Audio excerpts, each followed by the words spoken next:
اسے رائج نہ کرو،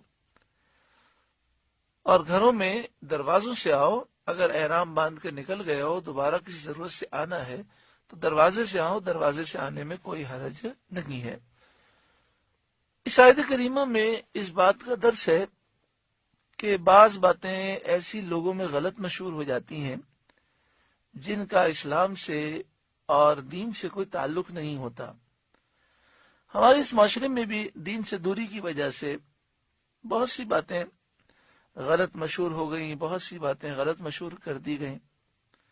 بس آپ دیکھیں، بات تو یہ تھی کہ آپ نے نماز پڑھ لی تو اب مصلی آپ ادب سے لپیٹ کر کسی مناسب جگہ پہ رکھ دیں، بات تو اتنی تھی۔ لیکن نہ جانے یہ بات کہاں سے مشہور ہو گئی کہ اگر مصلی بچھا رہا اور اسے لپیٹا نہیں تو شیطان اس پہ نماز پڑھے گا۔ آدمی تھوڑی عقل سے سوچے کہ شیطان تو نماز سے روکتا ہے، وہ نماز کیوں پڑھے گا؟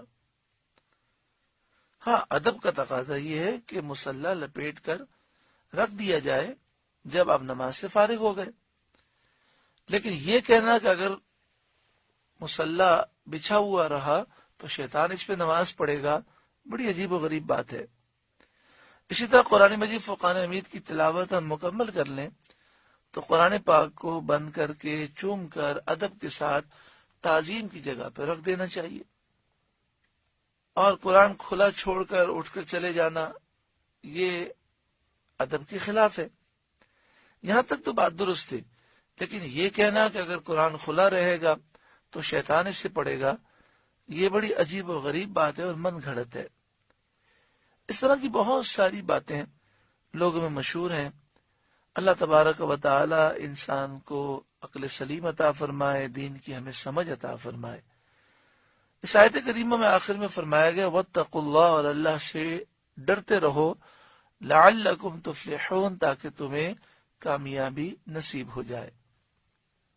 اگلی آیت کریمہ کا شان نزول یہ ہے کہ سن 6 ہجری ذی قعدہ میں نبی اکرم صلی اللہ علیہ وآلہ وسلم 1400 صحابہ کرام کو لے کر مدینہ شریف سے مکہ شریف کی طرف آپ روانہ ہوئے عمرہ ادا کرنے کے لیے۔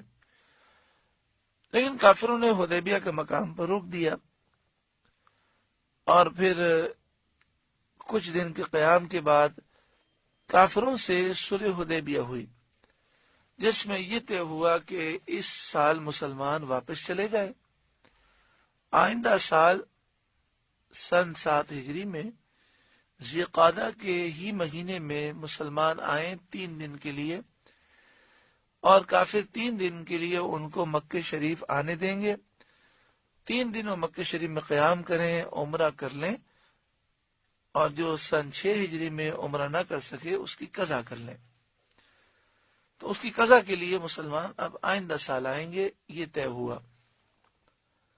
جب مسلمان 1400 صحابہ کرام سن 7 ہجری میں عمرے کی قضا کرنے کے لیے جا رہے تھے تو راستے میں خیال آیا کہ ہم حالت احرام میں ہیں، پھر ہم حدود حرم میں داخل ہو جائیں گے، خانہ کعبہ کے پاس مسجد حرام شریف میں، مسجد حرام شریف کے پاس حدود حرم میں جنگ کرنا یہ منع ہے۔